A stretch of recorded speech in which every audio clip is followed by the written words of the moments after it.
So I read a book recently for an essay I was writing for a gender studies module last semester, and it was called Reclaiming the F Word, Feminism Today.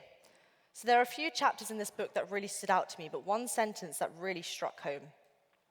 Violence against women can take many forms: forced abortions, female infanticide, female genital mutilation, child sexual abuse, acid throwing, forced prostitution, and sadly the list goes on quite a while longer, as you can imagine. So I read this list a couple times over out aloud, but then I realized that this list was missing something really personal to my life and my friends' lives. Violence against women can include violent banter on lads' group chats. So you say the words, the Warwick Rape Group Chat, to any student at this university, and it's the same story with each person. The social anxiety takes over. The student doesn't know what to say. They're really uncomfortable talking about it because the topic slipped to the back of their minds. I'm not going to lie, I don't blame them. Any person in this audience who was on this campus, both times the group chat scandal kicked off, will know how polarizing this event was for everyone who witnessed it. Now, don't get me wrong, I don't want to stand here and drag the story out even further and make you feel sorry for me all over again, no. But in the age of #MeToo, there is a much greater discussion to be had, and this group chat scandal plays a key role in this, and we cannot let this scandal slide under the carpet the way it already has. But I'm sure there are some of you here who don't actually have a clue about what I'm talking about. And lucky for you lovely people, I'm really desensitized to talking about what I went through in this ordeal. But there is a time limit on this talk, so I'll give you the brief version. So we get to uni, we're in a big basic group of keen freshers, boys and girls alike. Come second year, we've made some incredible memories together, but already there are some really worrying and violent rumors about some of the men in this friendship group floating around. And then next thing you know, a couple of the girls discover this disgusting group chat. Now, there was all sorts of nonsense on there, as you can imagine, with lads' chats, like edgy memes or football manager talk. But what really seemed to be the hot and popular topic were the sheer amounts of threats of rape and acts of violence against us women who were supposed to be their best friends. So when the two women discovered this chat, naturally they were shook to the core at what they were seeing.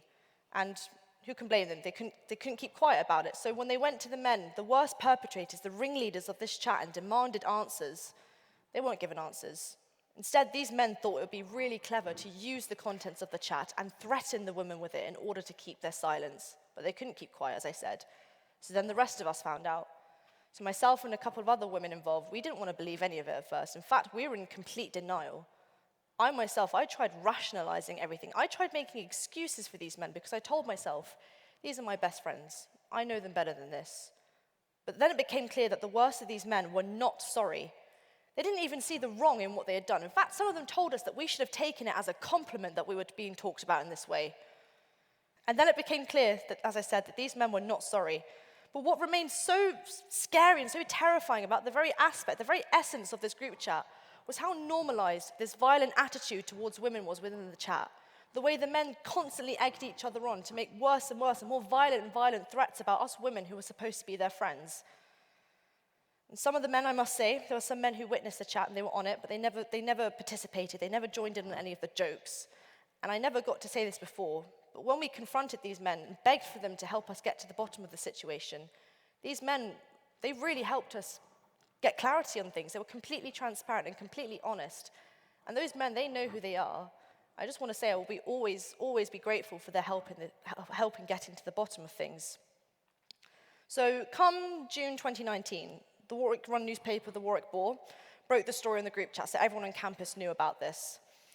The two girls who found out about the chat put in formal complaints to the university, and then the necessary punishments were dealt with. So in that time between June 2018 and going into final year, so I was going on a year abroad, some of the other girls were too, and the rest of the women involved were trying to get on with their lives and complete their degrees. But in that time, the university just kept seeming to find new ways to mess the situation up. So for example, in the summer holidays of that year, the two women who put in the complaints to the university, in their investigations with the uni, they were constantly being dragged back and forth onto campus through endless meetings. But in those meetings, there was a complete lack of clarity and transparency about what the hell was actually going on. Not to mention, they were constantly gaslit about the validity of their own testimonies, their own truths. Not to mention the fact that they were actually made to read the countless messages that these men were sending about them. They were made to relive their trauma over and over again. Might also add in the fact that one of the women actually had to sit a final year exam in the same room as one of the men from the group chat. So come January 2019, I'm fully immersed in my year abroad. Those of you who know me well know how much I loved my year abroad. I do not stop talking about it, ever. But what you people don't know is I was actually suffering a severe relapse in my anxiety and depression, and I developed bulimia as a result of this trauma. So come January 2019 last year, I get a text from my friend saying, "Oh my God, Nicole, have you seen this?" And again, another article by the Warwick Boar saying that the university were actually planning on allowing two of the worst perpetrators, two of the ringleaders from this disgusting group chat to return to campus the next academic year. The very same year that myself and several other of the victims were supposed to be returning to complete our degrees. Now, I'm not going to lie, I remember reading that. I didn't know what to say. I remember running to the toilets of Freie Universität Berlin and throwing up everywhere. Apologies to the cleaners still. But then what I also noticed on social media was one of the other women victimized in this group chat was taking to Twitter, going on a big rant as you will, but she was taking to Twitter to voice her anger at this act of injustice. And what remained so poignant about her anger was the fact that she wasn't going to be returning to campus the next year, no. She would have graduated. So in essence, she wouldn't have had to come back and face these men like the rest of us were. But that didn't stop her from speaking up and protecting the rest of us women. So I saw that I knew I couldn't be a bystander any longer. And that's when the rest of us took action and spoke up. And the rest is history, as you can imagine. I mean, you don't need to imagine it. It's literally on the university's Wikipedia page. So come December last term, there was the UCU strike going on campus. I was walking along the picket lines, along it, not crossing it in the metaphorical sense, of course. And there was a particular picket that caught my eye. #UniStory. On a faculty board, a head of faculty said that the Facebook chat was a one-off unfortunate event. Well, whoever said that, whoever head of faculty, whoever you are, you clearly have not been reading the news very well now, have you? Need I mention a similar disgusting group chat by the Coventry Uni men's cricket team? Or the Sheffield Med student who made disgusting comments about women on a group chat with 200 plus members? Or the very lovely, infamous Exeter group chat that showed the very same brand of racism and obsession with rape that our own lovely group chat did? Need I talk about the Cambridge University professor who was allowed to return to his teaching position in spite of several allegations of sexual assault made against him by his very own students? So I looked at these headlines and I realized that this was all part of a much wider phenomenon that seems to plague UK university campuses. And what is this phenomenon? Rape culture. Now, what is rape culture? Some of you might be asking yourselves. You've seen it in headlines and articles on your news feed. And whilst it is easy to point your fingers at the perpetrators alone, since they are the one, after all, causing the pain and hurt, this phenomenon is way, way bigger. This phenomenon goes way, way further than a bunch of silly lads on a little group chat trying to one-up each other with their edgy jokes. No. Rape culture are the laws that hold women responsible for aborting a baby that was conceived as the result of her rape. Rape culture is taking advantage of someone on a night out who is clearly too inebriated to make any rational decision about their own body. Rape culture is saying that a girl is asking for it when she wears something that you consider to be too revealing. Rape culture is pressuring your partner into having sex with you, but telling them it's okay because you love them and you would never really hurt them. Rape culture is listing the girls in your friendship group in the order that you would like to pin them down in, as if it's a sport you can get a medal for. Rape culture is the dark corners of popular online forums like 4chan, where incels fantasize about all the ways they love to hurt and humiliate women. Rape culture is the institutions that allow perpetrators to continue their violent behavior in atmospheres where victims should be the priority and where victims should be safe.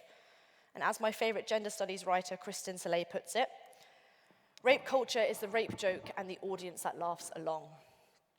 Now, to be honest, I could stand here and go on for days about what I think rape culture is, but everydayfeminism.com provides a really, really extensive list on what they think it is. And to be honest, I think you all should give it a read. Especially you university students. I wouldn't be surprised if you witness some of these aspects every day in your university experience, especially on this campus. So as if the extent of institutional bias wasn't apparent enough to me in my life already, last summer I got to work for a really important organization. I remember getting there on my first day and I was in complete awe of all the feminist posters, the think tanks, the networks, everything that was at my disposal to make me feel safe. I remember sitting down and I thought to myself, oh, this is sick, isn't it? You know what? Everything that happened in my past, I can forget about it. Maybe there is hope for women like me just to get on with our lives in peace in the workplace, in the professional world. Then, next thing you know, my best friend from work, Tina, starts getting harassed by a male co-worker. So at first, it started off as kind of like your playful flirting. We all thought, oh, he'll get the hint. He'll get that she's not interested. He'll leave her alone. But what started off as playful flirting became making fetishization comments about her skin color and her race. It became making sexual advances towards her in the office. It even became making homophobic comments in front of our gay co-worker. And one day at lunch, we're just sat, trying to eat our sandwiches, talking about the weather and what. He thought it would be a good idea to try and touch her up. So as you can imagine, she couldn't stand for this any longer. She was so uncomfortable. So we told her, you know what, let's just go to the managers. They'll sort it out. I remember telling her, Tina, these are the big boys of the UK. They'll sort it right out. This is a safe space.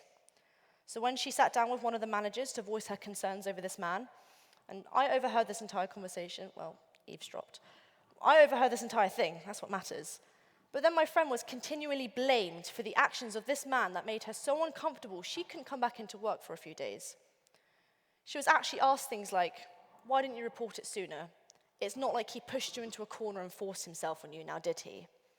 Now just imagine this, just imagine. This was a woman asking my friend these questions. This was a woman blaming my friends and accusing her for the behaviors of this man that had no respect for her, that had no respect for any of us in this workplace. And this was a woman making her feel like she deserved to be treated in this way. This shows how people from all backgrounds, cultures, identities, anyone can be a perpetrator of rape culture.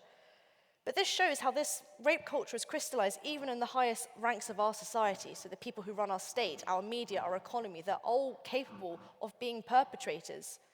And in fact, this rule bending is so pervasive that keeping victims quiet and accusing them and holding them to blame is actually the easier, more desirable option than holding the perpetrators to account. Because you know what, it's quite a lot of paperwork to fill out at the end of the day, isn't it?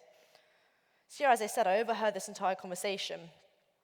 And I sat there and I thought, this is all a bit creepy now. I've been here before.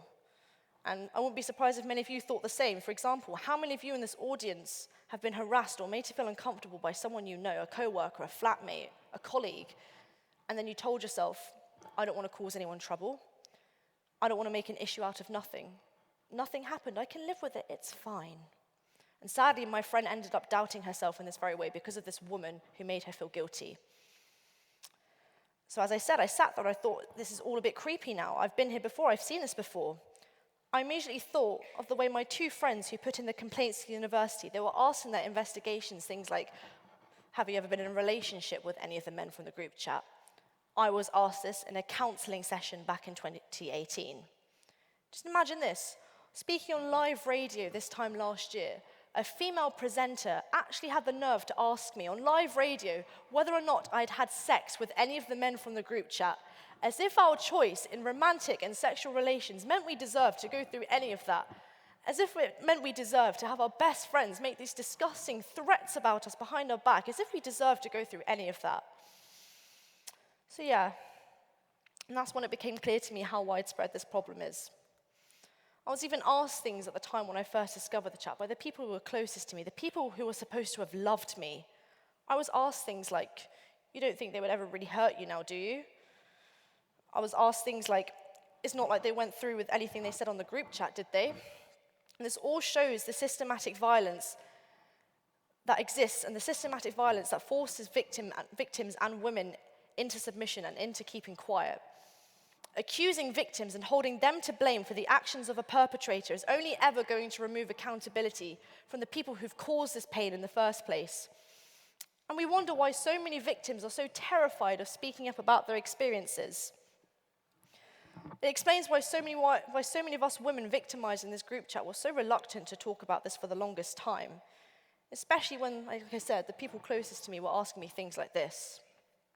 I even had people online asking me these kind of questions too, and that kind of stuff is difficult to ignore. But what these people will never ever understand, what they can never even imagine, in fact, what they will never experience the same way us women did, was the fear that we had to live with, the fear that we were expected just to deal with and just get on with, and having our best friends turn out to be monsters like this behind our backs, and having people we trusted just turn out to be just liars. For example, I nearly missed a second year German exam, sorry, because I was too scared, I was terrified to make the 5-minute walk from my flat to the bus stop, because I was terrified of the chance that I would have bumped into any of these men. I was terrified of the retaliation I would have faced because I spoke up. And you know what? There are people out there at this university who I still have to face every day, who hate me and hate my friends and hold grudges against all of us because we took on the system and spoke up. And that small minority, you know who you are. I have just one thing to say to you. You can keep your anger. I hope it makes you very, very happy in life. But you're part of the problem of rape culture too, and I hope that makes you very proud of yourselves. Now, don't get me wrong. Social media was where this whole problem began. It's where everything kicked off. It's what started this thing in the first place. But social media also helped bring our problems to light. Social media had our voices heard. In the age of #MeToo, we're living in it now, as I said, unsurprisingly, people were going to be angry once we had our story put out there, once people heard our story.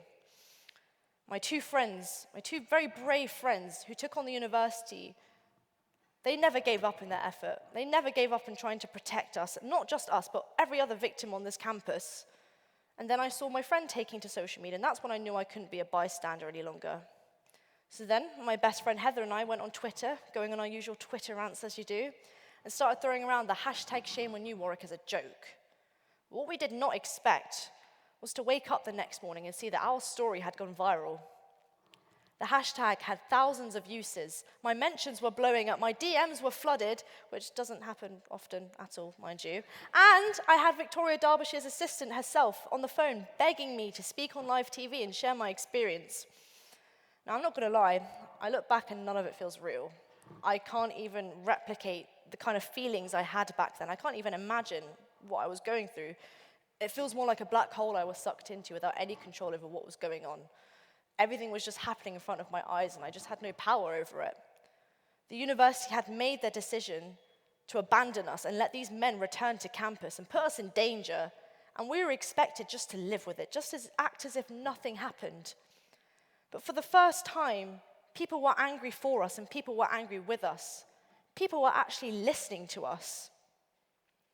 Now, you have no idea how amazing that type of validation feels when for the longest time you'd been made to feel like as if you had no right to feel the things you did. You've been made to doubt the validity of your own truth. You've been made to doubt yourself.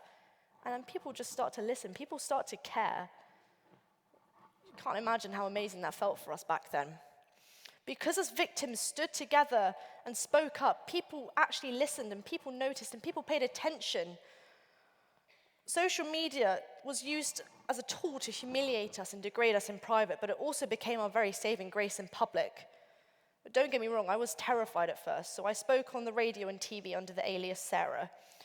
And I shared my story, but I was still terrified. I was terrified of the backlash, of the retaliation I could face, but I was also terrified of the powerful legal teams and the money that protected some of these men, especially the men that had more violent, severe allegations floating around about them.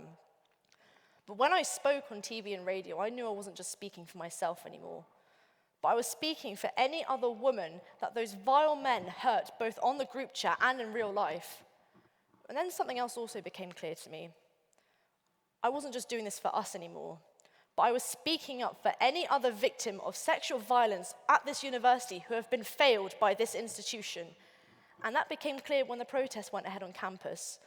Now I remember sitting on the back of a bus in Berlin, crying, just at my phone, looking like a bit of a weirdo, to be honest. I remember just sitting there crying because I saw all the hundreds of people who turned up to show support for us, the students, the staff, alumni, even parents of some of my friends turned up to show their support and voice their anger with us. Everything that happened in that time walk back then showed what can be achieved when people stop silencing victims and actually just start listening. And it also showed what can be achieved when victims stand by one another in solidarity and speak up together and share their truth. Now, don't get me wrong, this ordeal has destroyed 2 years of what should have been the best 4 years of my life, and I'm not going to lie, I can't wait to leave this place. But am I going to let this violent experience define me for the rest of my life? No.